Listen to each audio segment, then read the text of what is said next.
Hello, everybody, and welcome to this edition of the Politically Incorrect Podcast. I'm Jim Williams. Uh, this is day 69 of the war between Israel and Hamas, and what we're going to do with the podcast as we transition into war is that we're going to go each day into a deep dive into what's going on the ground in Israel, as well as what's going on here in the United States with our involvement in the war. Now, each day we're going to start with Yvonne Levy, who is the Israeli government spokesperson, who's going to give the daily briefing. That's going to give you unedited, unfiltered information directly from the government as to what's going on the ground. We'll then come back and hit the headlines and our feature story for today, which happens to be about CENTCOM and the IDF and how they're working together. So before we get to that, let's get to Yvonne Levy from Tel Aviv as he tells us what's going on. Good afternoon, everyone. I'm Israeli government spokesman Eylon Levy. This is day 69 of the October 7th war. First, a brief update, and then I will take your questions. We'll start with the latest figures. To date, over 1,200 victims of the 10/7 massacre have been identified, and 10,335 people have been injured since the start of this war. Hamas has fired over 12,500 rockets at the Israeli home front, with over 2,000 misfiring, the large majority falling inside Gaza and causing untold damage and casualties there. The IDF has notified families of the deaths of 445 soldiers. IDF fatalities have risen by 1 since yesterday's update, with the confirmed death of Master Sergeant Reserves Elisha Levinstern. May his memory be a blessing. Hamas is still holding 135 people hostage since 10/7, including 20 it has murdered in captivity, holding their bodies for a ransom. The hostages comprise 116 males and 19 females, and there are 2 children there, the Bibas infants abducted with their mother Shiri. We will continue doing everything in our power to bring back all the hostages, applying full military pressure on Hamas to release all of them from their terror dungeons. We will not rest until we have completed the mission to bring them all back home, no one left behind. Time is running out, and we demand again that the Red Cross use all its pressure to access those vulnerable hostages. An operational update: Israeli forces continue to do battle with Hamas terrorists dressed as civilians and fighting out of civilian buildings in Shejaiya, Jabalia and Khan Yunis. Yesterday, Hamas terrorists used a school in Khan Yunis as a base for shooting RPGs and anti-tank missiles at our forces. We uncovered long-range rockets and an underground combat compound in the area of the school and directed an airstrike on it. We also searched and dismantled a Hamas military compound in a school in Shejaiya. Israel repeats its call for remaining Hamas terrorists to surrender, as so many, but not enough, have. Earlier, over 70 terrorists emerged from the Kamal Adwan hospital, weapons in hand, and surrendered. The Israeli Defense Forces releasing this image just minutes ago. Those terrorists were apprehended and transferred to field interrogators from Israeli military intelligence and the Shin Bet for further questioning. We think it is outrageous that international officials from the World Health Organization and elsewhere are yet to condemn or even express concern about Hamas converting hospitals in the Gaza Strip into military bases. To them we say, you have not only let us down, you've not only let Palestinians in the Gaza Strip down, you've let down the whole world and the whole architecture of global governance, because this terrorist abuse of hospitals has been happening under your watch, and you continue to cover up for it and be complicit with this abuse of protected facilities through your shameful silence. We call on all Hamas terrorists in the Gaza Strip to surrender. It will speed up the decisive end of this war if they come out with their hands above their heads, preferably with a white flag. Despite Israel's efforts to minimize harm to civilians, Hamas is doubling down on its human shield strategy, intensifying its attacks on Israeli towns and cities from inside the Al-Mawasi humanitarian zone. To date, Hamas has fired 116 rockets at Israeli communities from inside the designated safe zone. Now, Israel designated this safe zone in Gaza, where Hamas had not already embedded itself inside and under schools, homes and hospitals, so that civilians could be protected. UN agencies feign concern for Gazan civilians, but bizarrely, none of them can bring themselves to condemn this Hamas war crime. To UNRWA, UNICEF, the World Health Organization and the Red Cross and others, we ask, what on earth is so difficult about condemning Hamas rocket fire at Israeli civilians from inside a humanitarian safe zone? Really, it's not difficult. Why are you covering up for Hamas instead of doing your jobs? Yesterday, at a situation assessment with Shin Bet director Ronen Bar and senior officials, Prime Minister Netanyahu stated that we are witnessing the beginning of Hamas's disintegration, as we see from those images of surrender. As we destroy Hamas, an Iranian proxy, in response to 10/7, the Prime Minister reaffirmed that we will also need to prevent Iran from obtaining nuclear weapons. A humanitarian update, the Kerem Shalom crossing remains open for inspections of aid trucks, creating the capacity to more than double aid deliveries into Gaza. Now, whether that aid reaches the people of Gaza depends, of course, on whether Hamas stops stealing that aid and whether the aid agencies covering up for Hamas are able to catch up and deliver it at the pace that Israel is inspecting it. The IDF is enabling tactical pauses to allow civilians to replenish stocks, with one such pause today in the Al-Salam area of Rafah.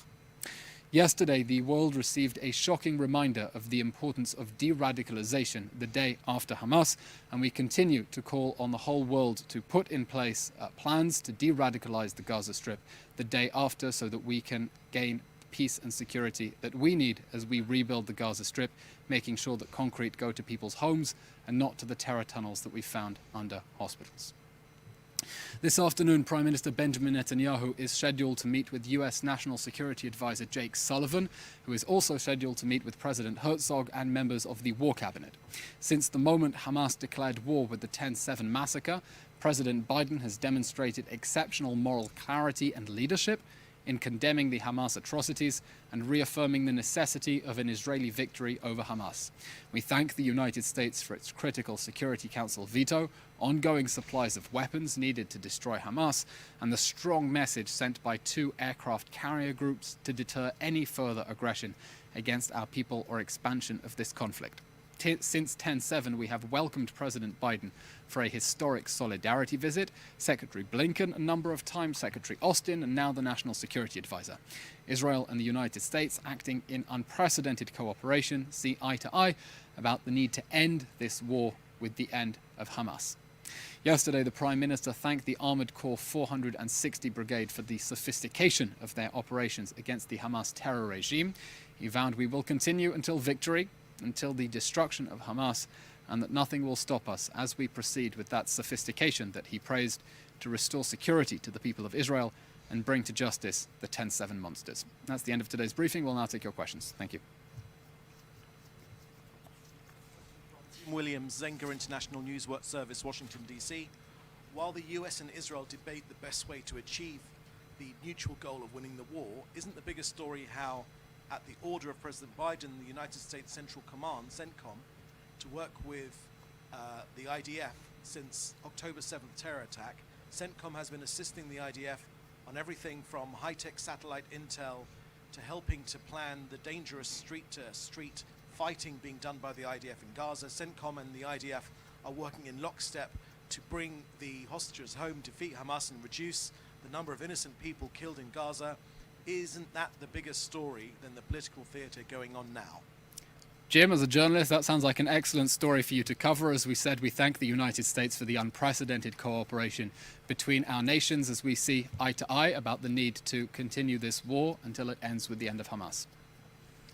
Question from Joel Pollack, Breitbart News. Number one, celebrities such as Taylor Swift have attended fundraisers for Gaza without commenting on the atrocities of October 7th. Would you welcome Taylor Swift to visit Israel to see the affected communities? And secondly, could you comment on the UK travel ban on what it calls extremist settlers?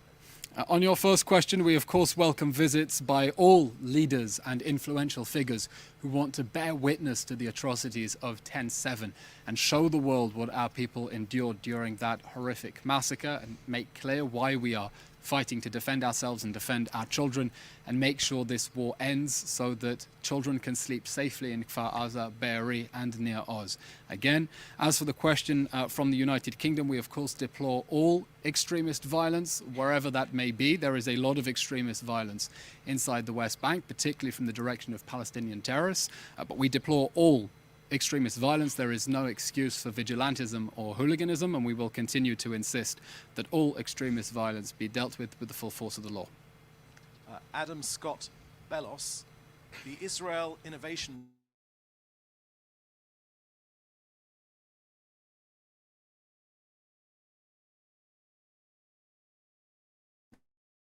Fund now have agreed to ask for refugees. Are there any updates and figures available about the flooded tunnels? Adam, I'm a spokesman for the Israeli government, not the Egyptian or Jordanian governments. Israel is urging Palestinians in the Gaza Strip to move to the Al-Mawasi humanitarian zone. That is where we want them to be protected and safe and to receive the humanitarian aid they need. And we think that what the international community needs to do is to direct people to the safe zone instead of directing them towards Hamas strongholds, as the aid agencies that feign concern for them have been doing. And of course, as I said, to condemn Hamas firing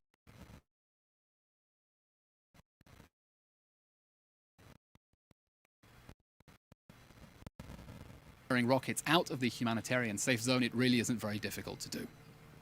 Question from David Isaac at JNS.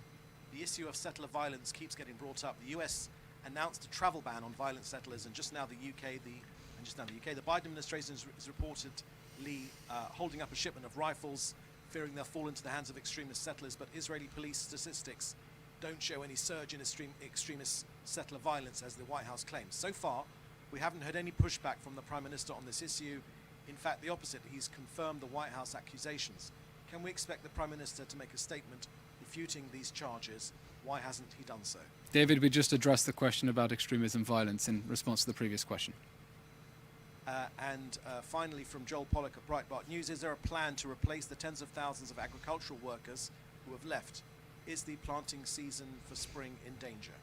At the moment, we've seen an incredible mobilization of Israeli society towards the goal of trying to prop up our economy and keep everything moving as we face the unprecedented challenge of such a large call-up of the reserves to defend and deter on the southern and northern borders. Beyond that, I have no information.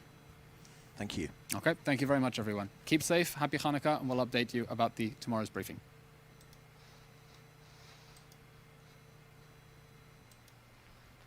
Okay, thanks to Elon for the briefing.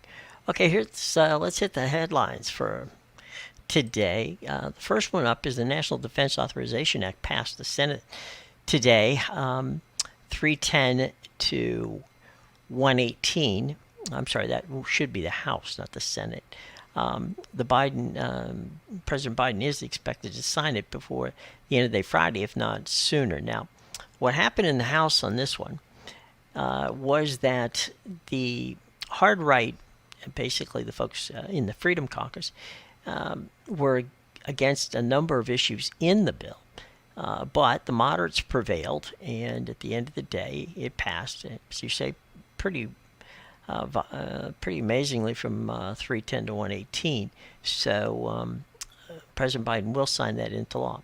Now, how does that affect what we're talking about here with war? Well, it gives money, because it's a budget for the United States military, money necessary for Ukraine, Israel, and other countries that the United States supports from a military standpoint. It is not to be confused with the money that is tied up, and we'll get to that in a minute, in the bill that is presently in the Senate, having to do with $1.6 billion in aid that would go to Israel, the Ukraine, Taiwan, and the southern border. Okay, so that's a different situation. So today's passing of the of the National Authorization Act is important in so much as we're talking about military hardware and not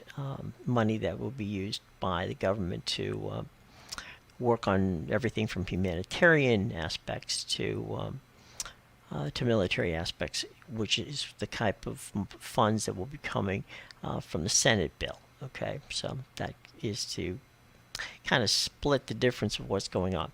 All right, so let's talk about that for a moment. The Senate may hang around this weekend. Now, yesterday I told you that it was unlikely that they would hang around. That didn't look like there's a deal to be had. Well, there is some conversation, and I said yesterday that President Biden is looking to do a deal. Senate Majority Leader Schumer, Senate Minority Leader McConnell have been working hard to come to an agreement. Now, what is it that's holding the bill up? Well, according to the New York Times, what the Republicans want in this bill is, to work on a tougher, basically tougher actions at the U.S. southern border. Now, this really is a deal where aid to Ukraine, and we know that with President Zelensky in the country this week to talk about it, he needs it for his continued fight against Russia, and of course the Israelis need it for their fight against Hamas. What has happened is the money for the southern border, which is quite extensive in this bill, would certainly help down there. But the problem is, and it's for security, it's basically done for security reasons, and at the end of the day, the problem is the Republicans want to make it difficult for people to gain asylum in the United States, a demand that the White House has signaled they're willing to consider some of it. Okay, now some of it, not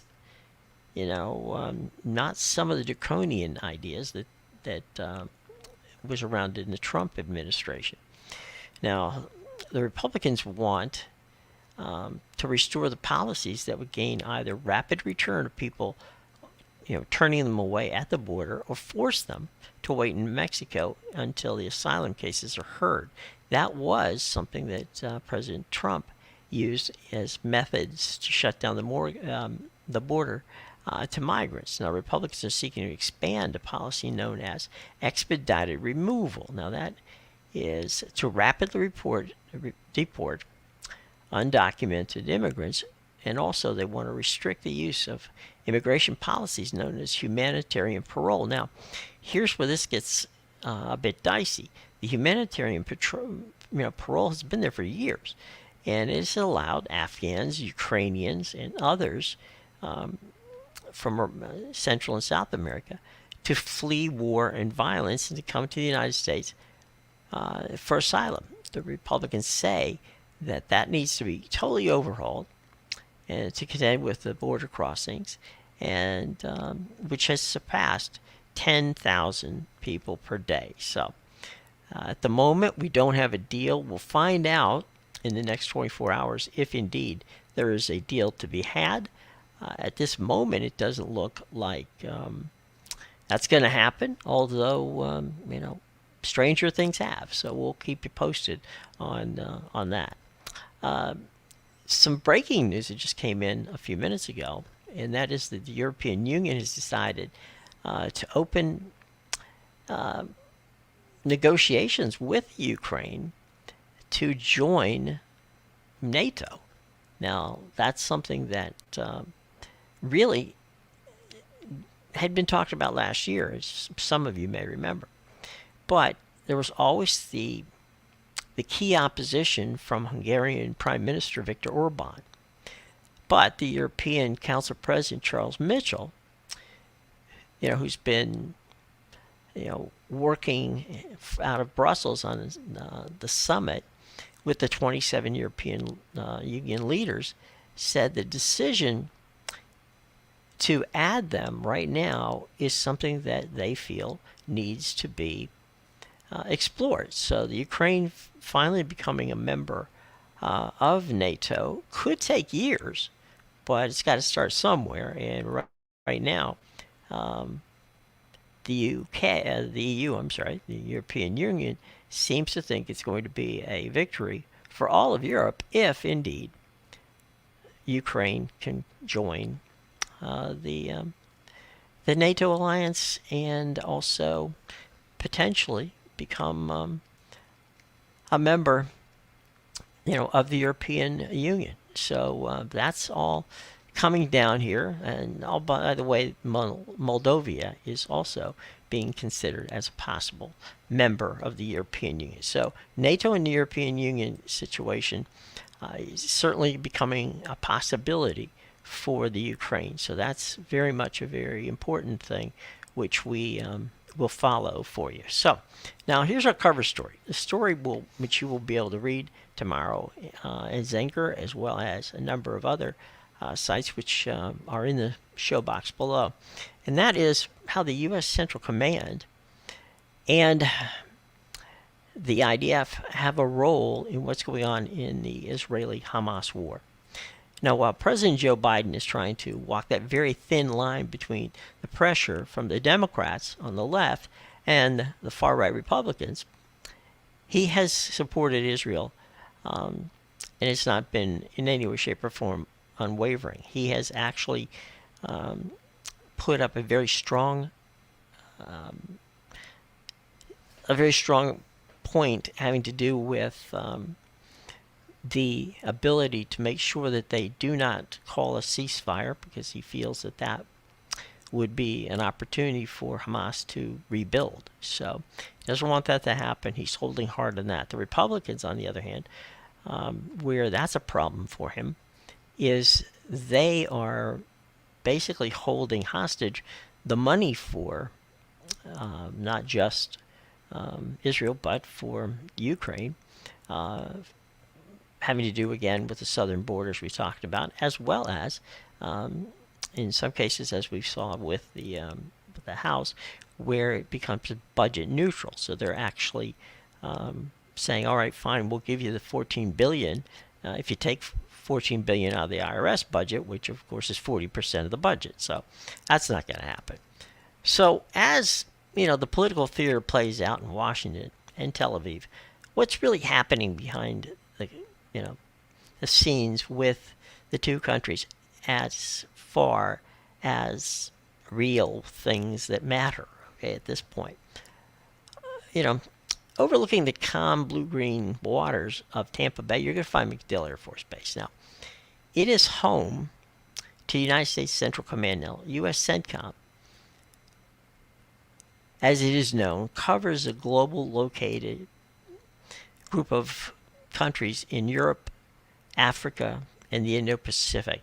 Okay, and while Tampa is 600, basically 6,600 miles from Tel Aviv, the two cities are linked by this war between Israel and Hamas. The Israeli Defense Force, or as we know it, the IDF, and CENTCOM are working closely as they develop a plan to bring the hostages home, defeat Hamas, while doing the least bit of harm to the residents of Gaza. Now, CENTCOM is run by Commander General Michael E. Kurla, and he has made 2 trips to Israel since the October 7th attack. On October 17th, he was in Tel Aviv to conduct high-level meetings with Israel's military leadership, including the Chief of Defense, which is General Herzi Halevi. According to the Pentagon, the meeting went quite well. And he also met with the War Council. Now, in a statement later issued by the Pentagon on October 17th, he said that his visit was, I'm here to ensure that Israel has what it needs to defend itself. And I'm particularly focused, I should say, on avoiding the expanding of the conflict.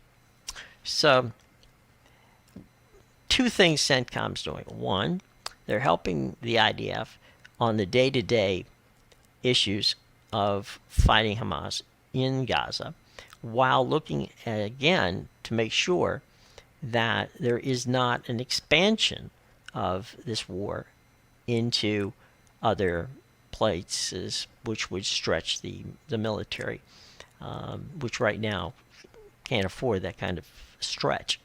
Now, Krula, who is, as we said before, the man in charge of CENTCOM, the general, has extensive knowledge of the Middle East. Among his many assignments that he's been involved with include Desert Shield / Desert Storm, which had him in Saudi Arabia, as well as Iraq, Operation Iraqi Resolution, as well as Operation Enduring Freedom. Both of those are in Afghanistan. Operation Inherent Resolve, which was in Iraq, and he also served as the Joint Staff Deputy Director of the Special Operations on Counterterrorism. So you see, he's got tremendous background, not just in what goes on in the region and who the players are in the region, but his understanding of how they work and how the counterterrorism situation, when they fought ISIS and other terrorist groups in the region, Boko Haram among others. He understands how they think, how they operate, and he's very much the best point person to lead the group at CENTCOM in this situation, helping the IDF as well as making sure they get what they need. Now, not only, as I said, are they using the state-of-the-art satellite intel technology to share with Israel, but they also have the boots on the ground to do some old-school personal communications using the years that they have built up in the region with the knowledge that they know what's going on. They know who the players are, and they know who they need to stop. Okay, so at present, U.S. CENTCOM has 46 countries, including Israel, that are part of their coalition network. So that means that they can not only draw from information they have, but information that 46 other countries have been able to glean over years to give Israel a better understanding not only of who they're fighting, but how best to fight them and how best to take Hamas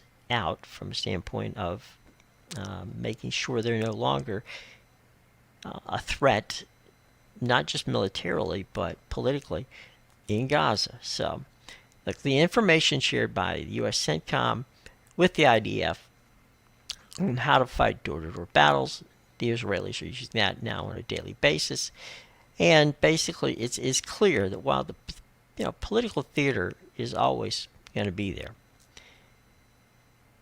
the real work that is being done behind the scenes with the cooperation of the IDF and CENTCOM is what we should be focusing on. So there you go. The entire story, our cover story, will be dropping within the next 24 hours. You'll be able to read it at Zenger.news or any of the links below where you might be able to find it. Again, once it's published, it takes about 24 hours to get into the system. So hang with us on there. It'll be there. You'll be able to read it. Some of the other cover stories you can look for is whether or not the Red Cross is doing everything that they can, which we will be delving into, because we have not yet had the Red Cross see the hostages. It's been since October 8th since they have been being asked by a number of people, pressure being put on them by not just Israel, but the United States, the UK, France, and other countries to get to that. We will get touch base on that. We'll touch base on what's going on for the day after. And we'll certainly have guests. Look forward to, in the next couple of days, having Alan Joel Steinberg, one of our buddies here. If you know anything about the podcast, you know that Alan has been with us on a couple of occasions. Most recently, talking about Henry Kissinger and what his impact on the world from a diplomatic standpoint, was. And so Alan will be with us. Alan worked with as an advisor to President George W. Bush, as well as spent a great deal of time advising the Israeli government on a number of different issues. So we'll have Alan, we'll have some of your favorite journalists joining us, and so plenty of stuff to look forward to right here on the Politically Incorrect podcast. Now, if you don't have a chance to watch us on YouTube, which is cool, you can also get us where we started, which was the podcast realm, and that can be found at Apple, Amazon Music, Spreaker, Stitcher, Spotify, as well as iHeartRadio, TuneIn Radio, or as they like to say, wherever you get your podcasts, all right? Also, if you can, greatly appreciate it, doesn't cost anything, do me a favor, hit the bell, subscribe, like us, and leave a comment. By all means, you don't have to agree with what we do or what we say. If you do, that's fine. If you have a question for us or you have a question you want us to ask, by all means, leave it. If you have a comment that you want us to reply to, once again, leave it. We'll be happy to do it, okay? All right, cool.